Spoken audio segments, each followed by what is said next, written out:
हनुमान् श्रीपदो वायुपुत्रो रुद्रो नघोजरः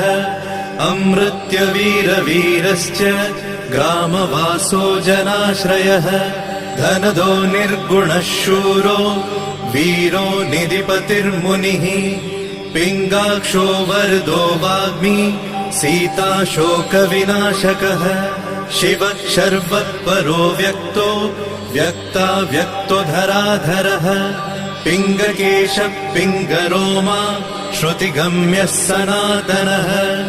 अनादिर्भगवान् देवो विश्वहेतुर्जनाश्रयः आरोग्यकर्ता विश्वेशो विश्वनाथो हरीश्वरः भर्गो रामो रामभक्तः कल्याणप्रकृतिस्थिरः विश्वम्भरो विश्वमूर्तिर्